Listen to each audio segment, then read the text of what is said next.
Chapter 24 covers the complications of aging.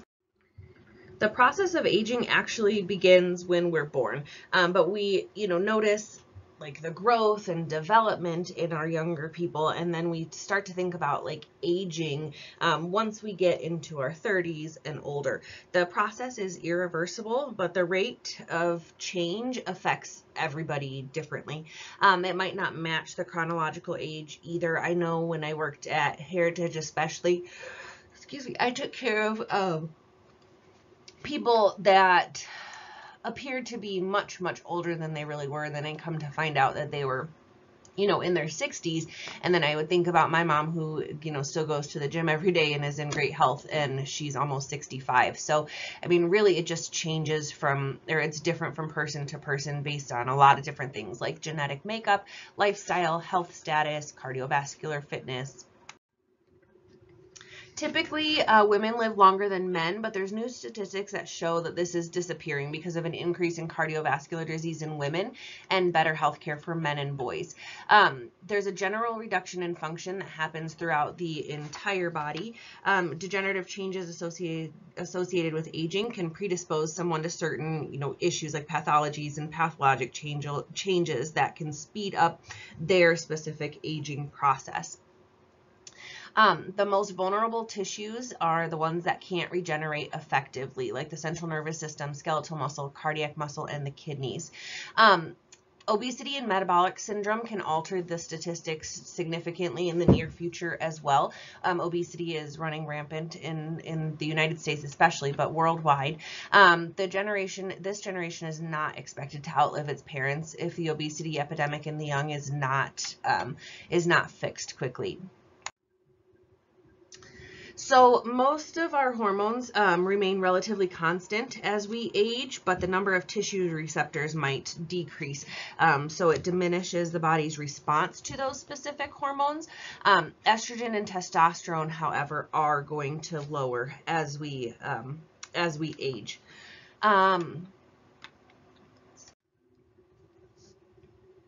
The major natural hormone change in women is around the 50-year-old time frame. Again, that's different for everybody. It might be a little earlier, it might be a little bit later.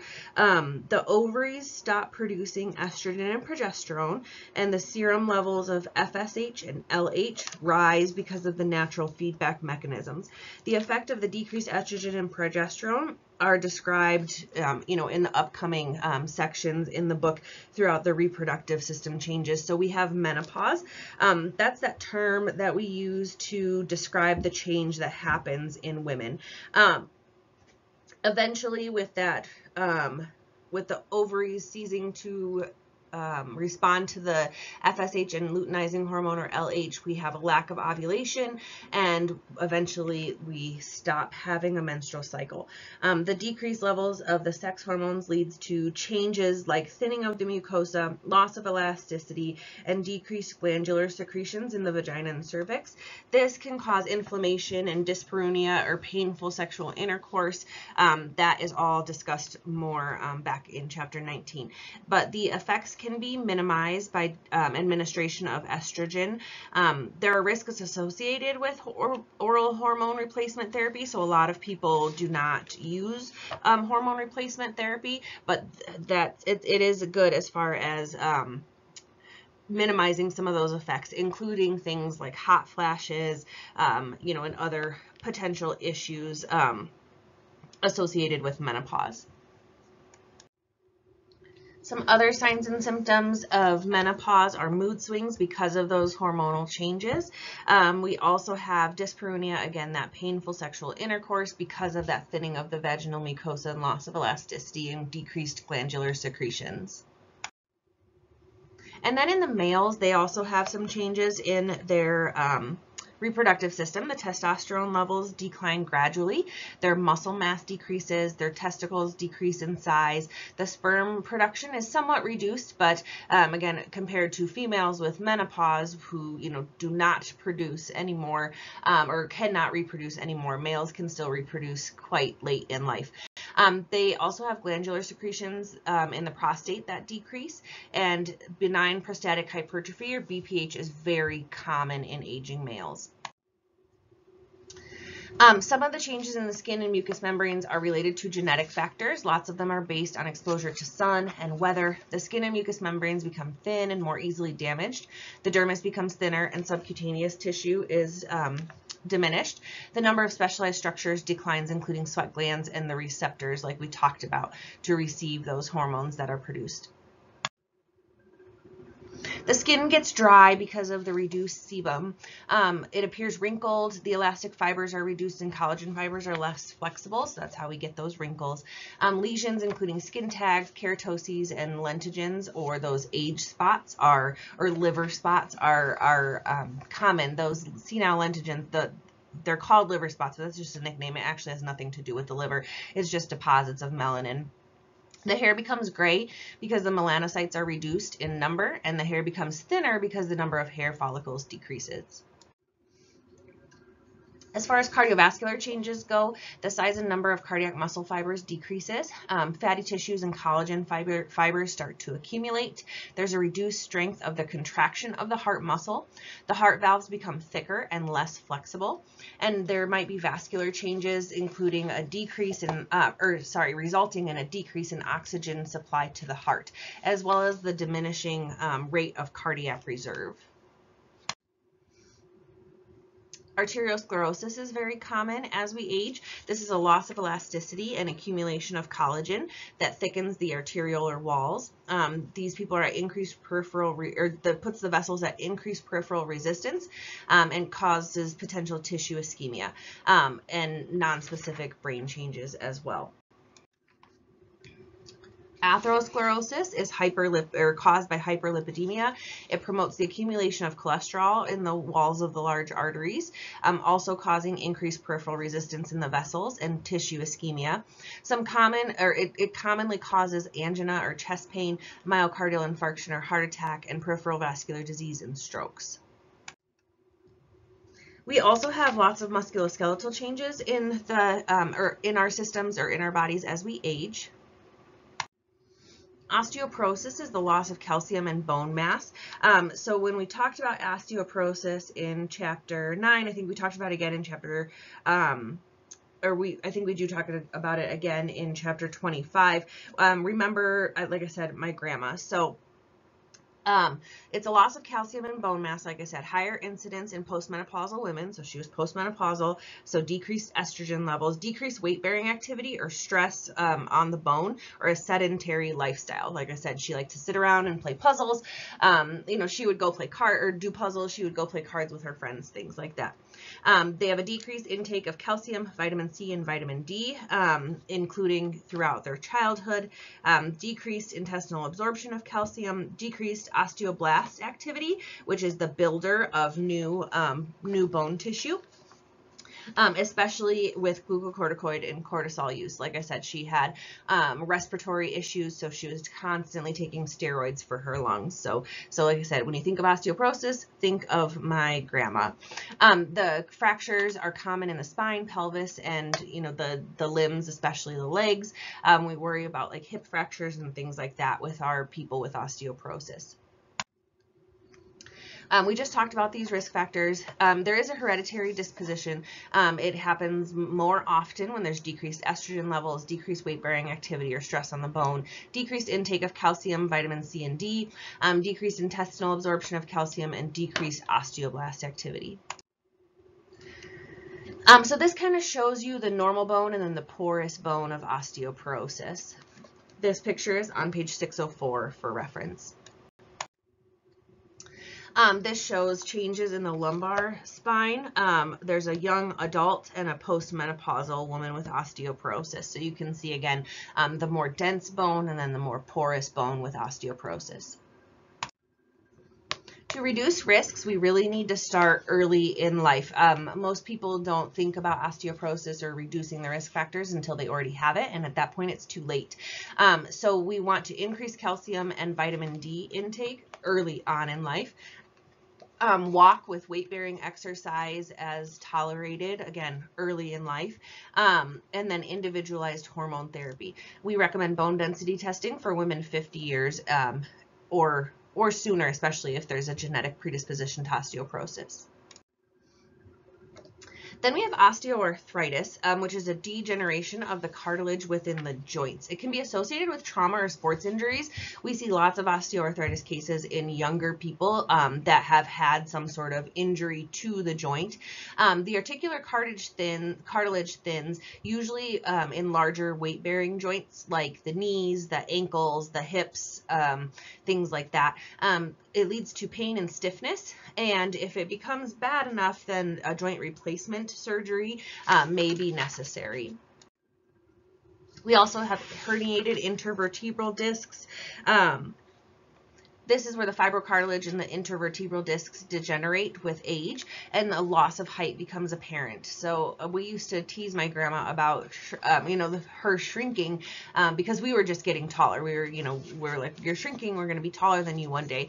And I didn't realize until I got into the health profession that she actually was shrinking as she aged. Everybody shrinks as they age because of that fibrocartilage disc degeneration. So there is a loss of height, and sudden stress on that back can result in a herniation, which causes pressure on the spinal nerves and results in severe back pain. Some other musculoskeletal changes: the skeletal muscle mass declines with aging. It is dependent on the level of fitness, but if you have the most physically active, fit, elderly person, their muscle mass is still not going to be as great as it was when they were younger. The strength of the muscle contractions can decrease. Flexibility reduces, and people become more stiff. And coordination and balance are also reduced with aging. Then we have changes in the respiratory system. If you haven't noticed, we have changes in every single system as we age. Ventilation is limited because the elasticity in the lung tissue is reduced. Costal cartilage calcifies, reducing the rib movement, which again, if you remember from back in the respiratory chapter, that aids in, in lung expansion and things like that. And those skeletal or intercostal muscles also weaken, which those again aid with expansion of the lungs. The expiration is reduced and the residual volume is increased, so the amount of air left in the lungs after expiration is increased, and there's a decreased expansion for deep breathing and coughing.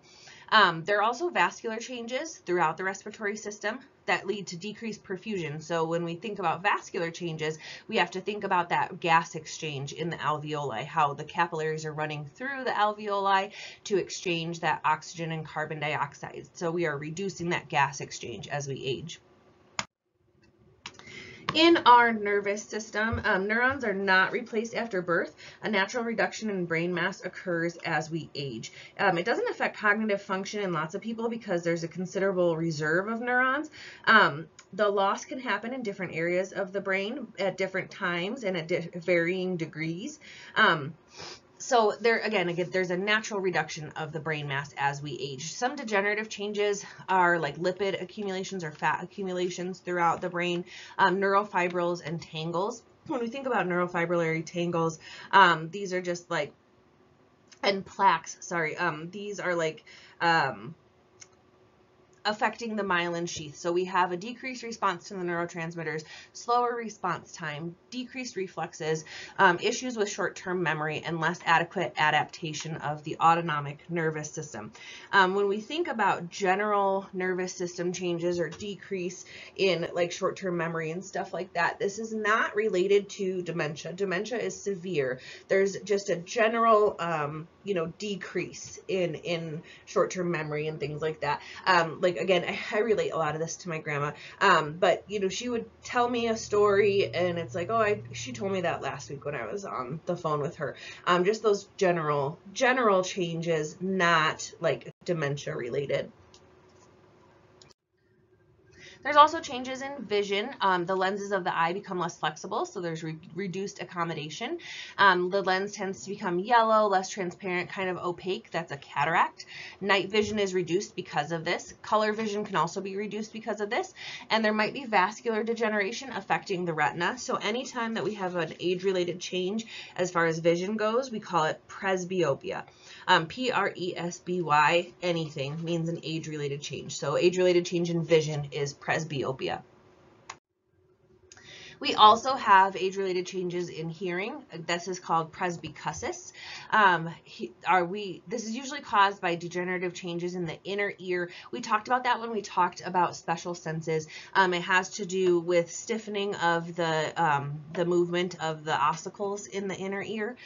There's also a decreased sense of taste as we age, decreased sense of smell, and a decrease to discriminate between different odors or to determine different, odors. Diminished taste and smell sensation can impair the appetite and nutrition. So a lot of our older people just don't have that appetite anymore and have poor nutrition because of it. In our digestive system, it's important to maintain good nutrition, but that becomes problematic as we age. Again, we just talked about that decreased sense of taste and smell, and it can lead to that general loss of appetite. Usually, we become more hungry. We actually went to Texas Roadhouse yesterday, and my husband and my son were hungry, and I was like, I'm not really that hungry. I don't think I need to, eat. I'll just kind of get like a salad or something like that. And as soon as we walk in the parking lot, you can start smelling it, and then my mouth starts watering, and next thing you know, I have a steak and sides and stuff sitting in front of me. So but as we age and we have that decreased sense of smell and taste, we just don't have that appetite that we used to. And the older individuals might have issues. I know your book specifies like lack of money for adequate nutrition, but sometimes it's just the fact that they're not driving anymore, so they're not able to get to and from the store, or whatever other resources, financial or not financial, as far as getting or obtaining proper nutrition. Maybe they just can't cook anymore. And I know, like I said, I mentioned my grandma a ton in this chapter, but she, wasn't cooking anymore, not necessarily because she couldn't, but because it was just her. So she didn't find the need to cook big meals anymore. So she resorted to like those frozen meals. And then usually, multiple times throughout the week, she'd go down for dinner at her long-term care facility. But in her little apartment, she would eat like a lot of those frozen meals, and those are packed with horrible things like, high sodium and stuff like that. So that's not great as far as nutrients go. And then again, we have muscle weakness and fatigue, and in the digestive system, our muscles move the food through the digestive system, so they're at more risk for things like constipation. And I know we just talked about like lack of appetite in our older individuals, but there also might be an issue with obesity in older individuals because of things like increased cardiac workload, atherosclerosis and hypertension, and type 2 diabetes, that can lead to obesity, or they kind of just play a part together. There's also atrophy of the mucosa and the glands, reducing the digestive secretion, and impairing the absorption of lots of different nutrients throughout the digestive system. And I mentioned constipation is very common in older adults. Straining to have a bowel movement can lead to hemorrhoids very frequently. In the urinary system, we also have changes. The kidney function is reduced with aging because of a loss of the glomeruli and the degeneration of the tubules and blood vessels. The kidneys have a diminished ability to compensate for rapid changes in electrolytes and acid-base levels. They can have reduced capacity to secrete drugs into the urine, resulting in excessively high levels of drugs in the blood. In our elderly people, there's also a weakened urinary sphincter and bladder, leading to nocturia, which is frequent urination throughout the night, like to the point, it's more than just drinking a little bit extra before you go to bed and you have to get up and go to the bathroom. Nocturia is more related to, or is more referring to getting up multiple times throughout the night where it affects your sleep. And then we also have issues with the weakened sphincter and bladder causing incontinence, which is the involuntary voiding of urine, which we talked more about that in the urinary system chapter as well. Some other issues are infections because of delayed healing. Cancer is because of higher cumulative exposure to carcinogens throughout the lifetime, and different autoimmune disorders as we age. There's an immune system decline just in general. We have a reduction in the production of B and T cells and decreased effectiveness of the mature lymphocytes in the lymphoid tissue, leading to a decrease in the ability to fight infections. That's worded incorrectly on the slide, but a decrease in the ability to fight infections.